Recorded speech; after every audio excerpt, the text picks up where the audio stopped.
Welcome back to more Kirby and the Forgotten Land. Last time, we arrived in a mysterious new world and teamed up with Elfilin to try to rescue the Waddle Dees from the Beast Pack. This time, we're going to continue working our way through the natural plains. Our first level for today is through the tunnel.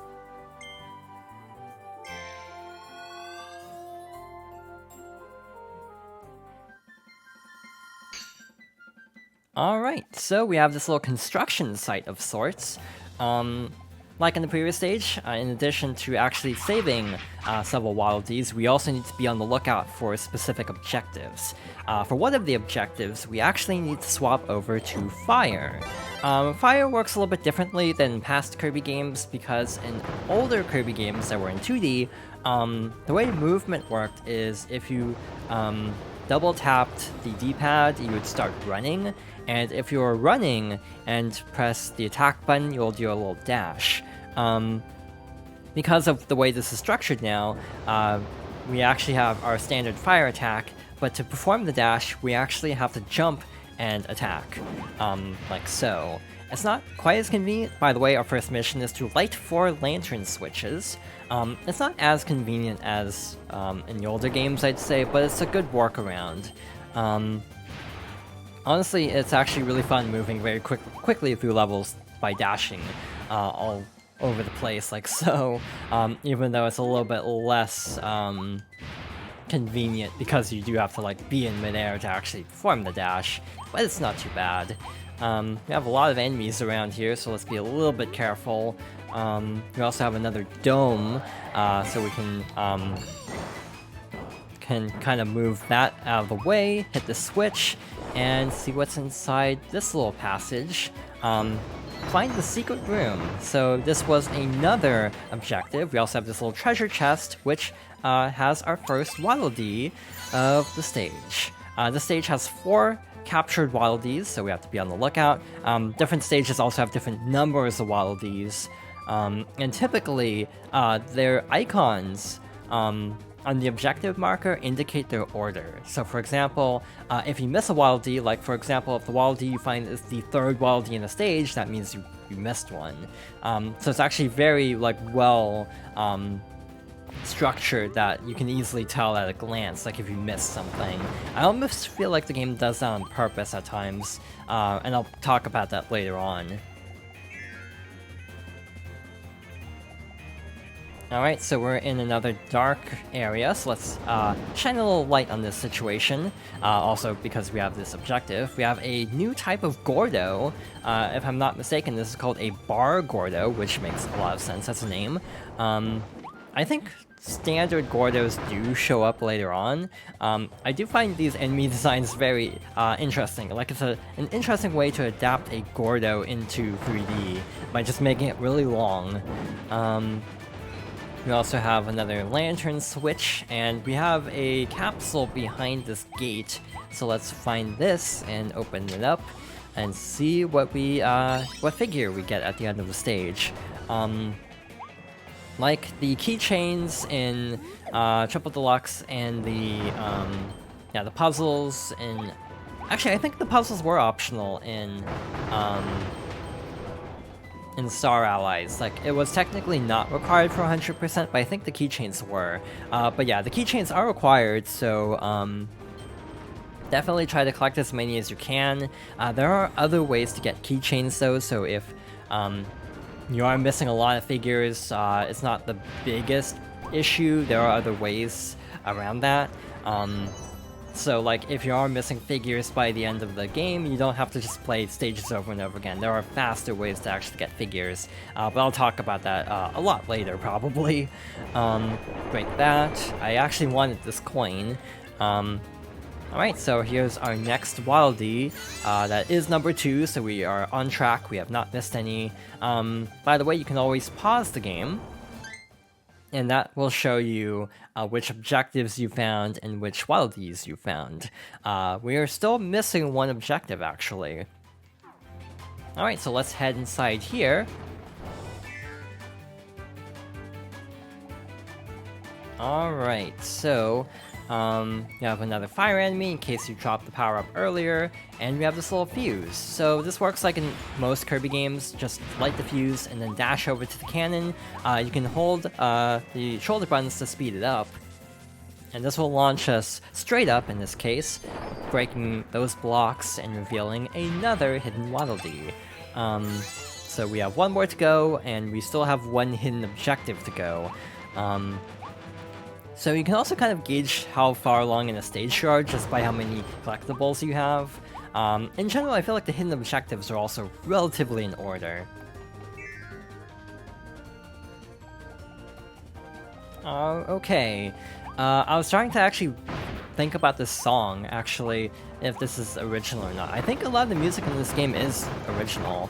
A lot of it also relies heavily on, like, leitmotifs, where basically you have the main vocal theme, Welcome to the New World, and a lot of the stage themes incorporate elements of that song. I actually really like that. And it is nice actually having a Kirby game with a lot more original music than some that tend to rely a lot on remixes like Star Allies. By the way, we're now stairs. I actually forget the exact name of this transformation, but yeah, we're basically a giant staircase. We can press Y and a direction to fall over in that direction to break stuff. We can't really jump in this form, which, I mean, we're stairs, it makes sense that we can't really jump like this. Another interesting property of this is if you press select, you will actually spit the stairs forward slightly, which will be very helpful for something later on. Alright, so we can actually drop the stairs there to make a little, a way up to this little capsule. Well, we have like a lot of coins already. Once we actually get the ability to spend coins, we'll actually burn through them pretty fast though. So even if it feels like you're getting a lot of money fast, don't worry, it will eventually run out, as I discovered. The final hidden objective is actually right here. There's this little cute wanted poster of Kirby crossed out, so let's actually get rid of this. And yeah, the last objective is to remove the wanted poster. Again, a lot of them are a little bit hidden, but some of them are relatively in plain sight. Here's an interesting puzzle. So, if you try to light the fuse and then jump over to the cannon, you'll notice that the fuse will actually run into a problem. The stairs will actually block the fuse, so you actually have to find a position for the staircase where it's actually not over the fuse. So you have to jump over this little... Actually, no, there's a little ledge here. But yeah, if you crouch, it will speed up the fuse, making this a little bit faster. I want to say that's a thing in the older games, except that I was holding down on the D-pad instead of, like, the shoulder buttons. It is interesting to me how much mechanics really transferred over relatively smoothly, actually. Like, just using the shoulder buttons to crouch instead of the D-pad down. It makes sense. Alright, so we basically drop down here. We could have used the stairs to skip all that, but we might as well get all the collectibles anyway. And we've reached the end of the stage.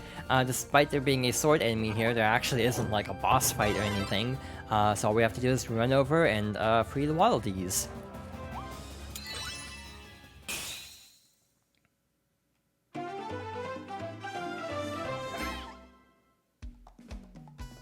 So that's all of the objectives taken care of. Also, it tracks how many coins you collect, so you can also go for high scores. That doesn't get you anything to my knowledge, like there isn't like a score you have to beat or anything. It's just kind of an extra challenge. Blade Knight. Warp Star.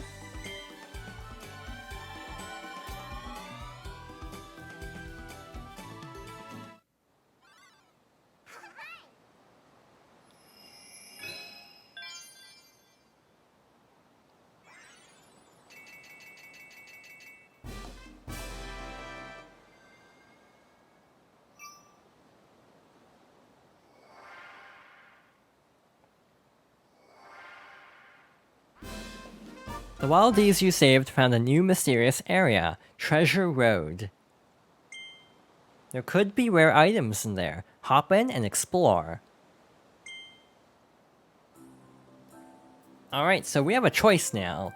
We can either go to the next stage, or see what these treasure roads are like. Two have opened up, Color Treasure and Bomb Treasure. These are definitely worth doing and also are required for 100%, so we'll be working on these gradually throughout the playthrough. Of the two, I actually don't like the Bomb Challenge, so let's do this one first. Triple Strike, bowling for switches.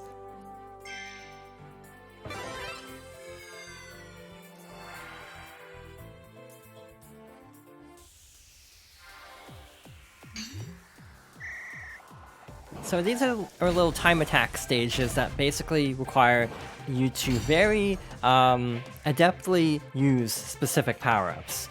So we basically have to use the bomb rolling to hit all the switches really quickly and then dash into the goal. This is a little tougher because we have Bronto Bursts now blocking the switches. Also, there are target times. So the target time for this one is 30 seconds, which is actually really strict. Honestly, that was actually a really good run at that stage, probably my best run somehow. We can actually avoid the enemies and grab this thing.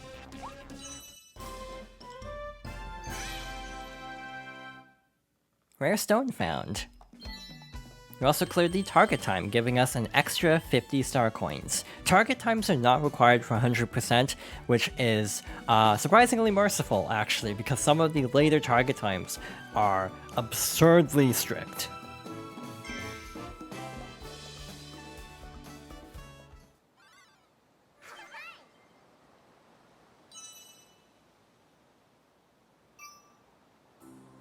That frankly went a lot better than I expected, so I actually think we do have time to head over to this one, the Color Treasure. Throw and catch, treasure collecting.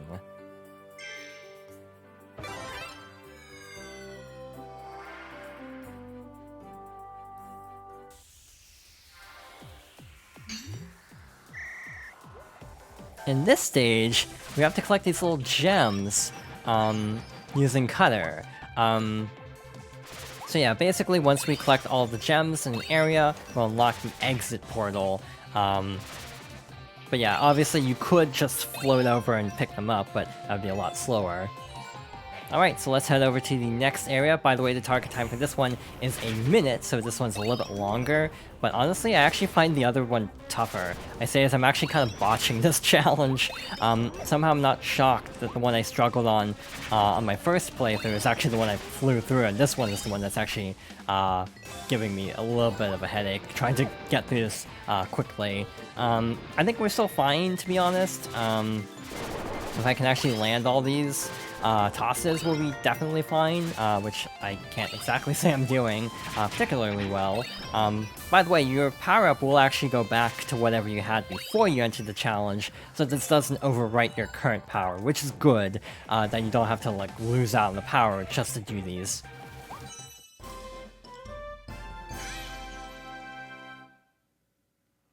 Alright, so 8 seconds to spare, actually more like 7.5 seconds, a little less than that actually. Also, you do get extra coins for clearing these in Wild mode compared to Spring Breeze mode. But yeah, you don't need to worry about the target times if you're trying to complete the game, it's just a bonus for more coins.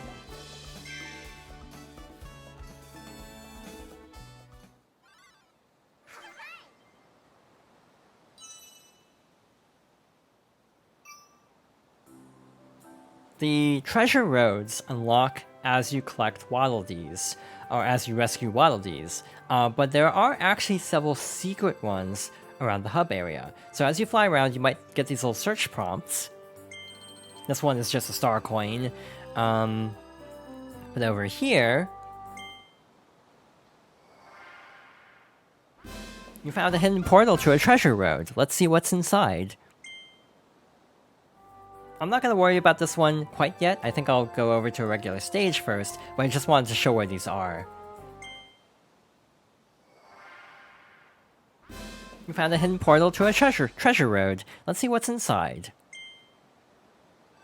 But yeah, there are plenty of those, so we'll be chipping away at them throughout this playthrough. What's this? Okay, that's just a coin. I was like, wait a minute, there's one there? Didn't remember that. But let's head over to our next stage, Rocky Rollin' Road.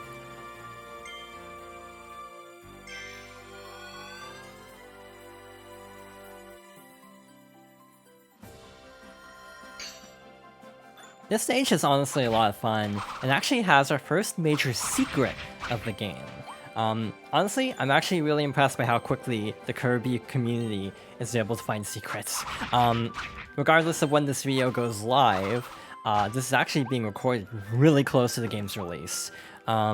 Like, I just finished the game 100%, which is part of the reason why I decided to do this playthrough now, while the game is still fresh in my mind. By the way, one of our objectives is to eat snacks off 3 tree stumps, which is very specific. These hedgehog enemies are really cool, for a very specific reason that I feel like only I would find cool. They remind me of the hedgehogs from Yoshi's Island, actually. There were like blue hedgehogs in that game that I think attacked similarly, like basically like with their spike attack. This is one of our new power-ups of the game, Ranger, where Kirby basically has a gun. You can charge it up by holding down the attack button. It can charge up to 3 steps, and you can launch a huge star that'll just kind of damage a ton of enemies.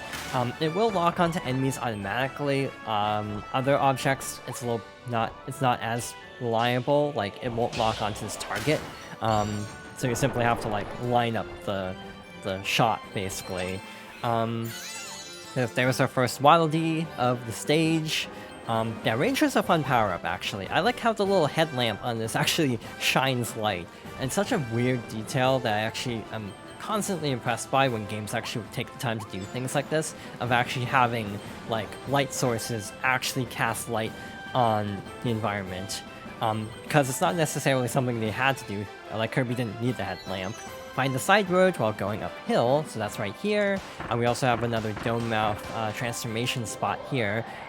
These are usually pretty good, so it's definitely worth going for. I also like how you can just kind of like wiggle around on the ground like this.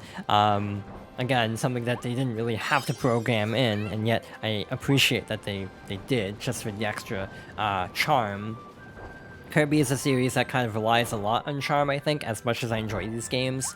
I do feel like the charm is a big part of what makes these games so memorable. So I do like when the games kind of lean into that aspect. Over here we have a hidden area. Orange stars over doors means that these are like 2-way. Yellow stars mean they're 1-way doors. So we have a little hidden challenge area. You can actually see some targets over there. We basically have to break all of these before they sink below the grating, basically. Charge up and then aim for the center of these, and you can break them all in one shot to get a bunch of rewards, healing items, and, of course, another Waddle Dee. You definitely want to aim for the 2 on the sides first because they're lower to begin with, so if you go for the center ones first, especially because you traditionally want to charge up for those, they might sink too far otherwise. Alright, so far so good. We found quite a few Waddle Dees. Our last tree stump is actually coming up right over here, but this one's a little less obvious, so you'll see it, but there's nothing there. If you go over here, you'll see these little sparkles. If you jump over that, or just like walk over it, that'll reveal the last item to eat off of the tree stumps. And of course, we're running towards the camera, so that means we're going to be chased by a boulder. We have these little blocks that are kind of impeding us, but aren't too bad. I actually missed something here because I actually did not actually hit this switch right here. I really messed that up. I basically ducked over to the side, so it just did not work out well at all. But here's our final, if I'm not mistaken, yeah. Okay, our third Waddle Dee of the stage. There's one more, I just remembered where it is. But yeah, the boulder will break the switch, so you want to be a little bit careful about that. We have another car, so let's swap over to Car Kirby, or as a lot of people have dubbed it, Kirby. And this is actually our last secret mission. Basically, we cannot fall off the road. If we fall, we will have to replay the stage to actually get the final objective, so I'm going to be very careful on narrow passageways. Overall, trying to not fall off the ledge isn't too bad. By the way, we can break that wall for our final wallity of the stage. And with that taken care of, yeah, it's just kind of like a straight shot to the end, sort of. There is actually a really, really cool trick to the stage, right here. By the way, drive without falling off the edge, so that's our final secret mission. But if you have Ranger for this, also by the way, I should actually break these first. One, for a capsule, and two, because I think over here, I mean, there's healing there. I thought there was, like, a power-up here. Maybe I accidentally defeated the enemy that would have given me the power-up. Either way, if you jump over here, you'll notice that the tree will start sparkling. If you stand on it, you'll get some healing items, but also the camera will shift in such a way that you can actually see a target. So we want to break the target, revealing secret stairs. This definitely takes a while, but we want to climb all these stairs up to the roof of this building. Yeah, definitely a long climb, but this is worth it to see what's up here.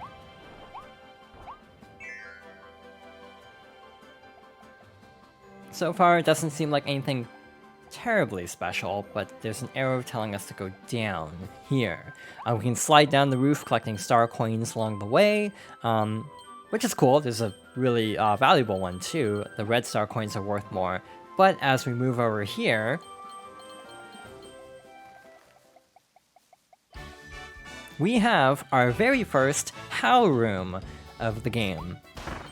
Howl Rooms are basically like developer rooms that were kind of like placed in some of the games, if I'm not mistaken.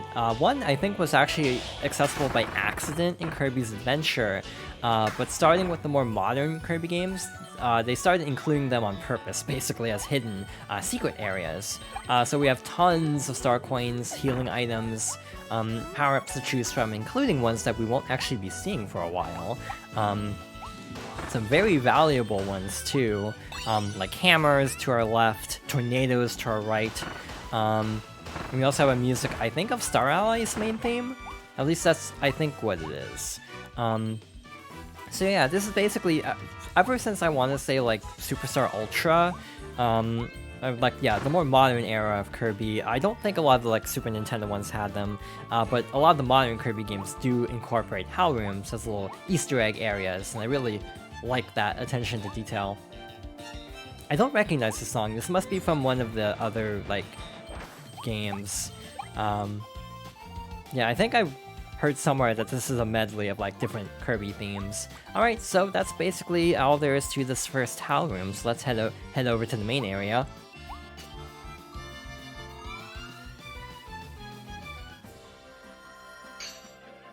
Oh, there it is. I was like, why wasn't that showing up earlier? Because I knew there was supposed to be a ranger power-up nearby, which is kind of the signal that something is hidden here. Alright, so let's finish up the stage.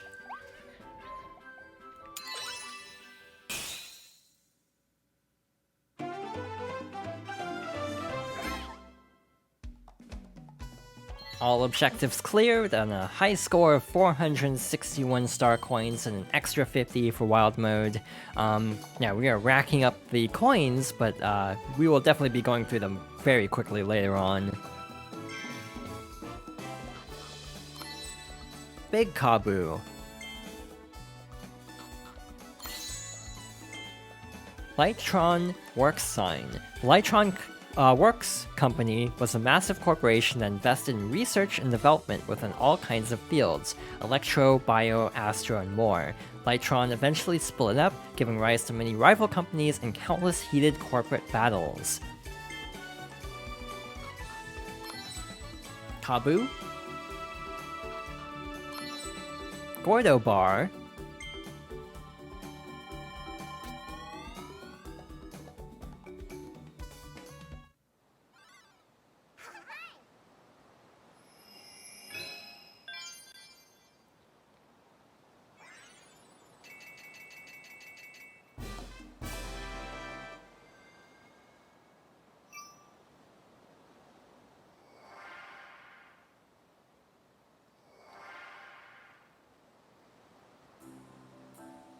One thing worth mentioning is if you press Y on the stage select, or Y on the world map screen, you'll get this little stage select screen. So this is a really good way to track your progress so far. So there are still 17 wildies to find here. We'll continue to search later. But if we press X on this screen, you can see all of the challenges. So we have actually unlocked every challenge there is to see here. We've done 2 out of 6. And I think I actually want to try one more. Which one, though, I'm not sure. I actually want to try the Cone Mouth challenge, because this can actually be a little bit tough. Burst and Rise, a path full of pipes.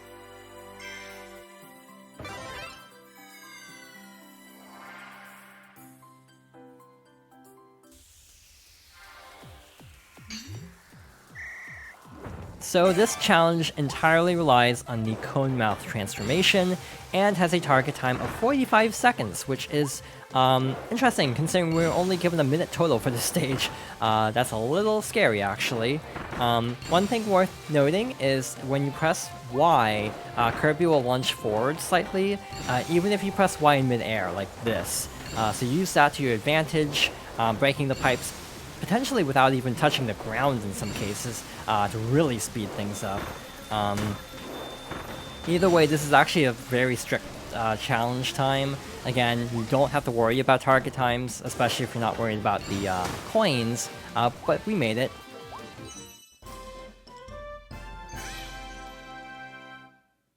Rare stone found. 42 seconds.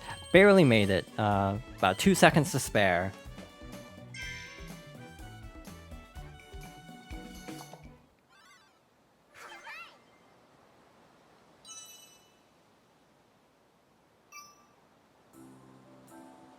So next time, I think we'll be able to finish up World 1.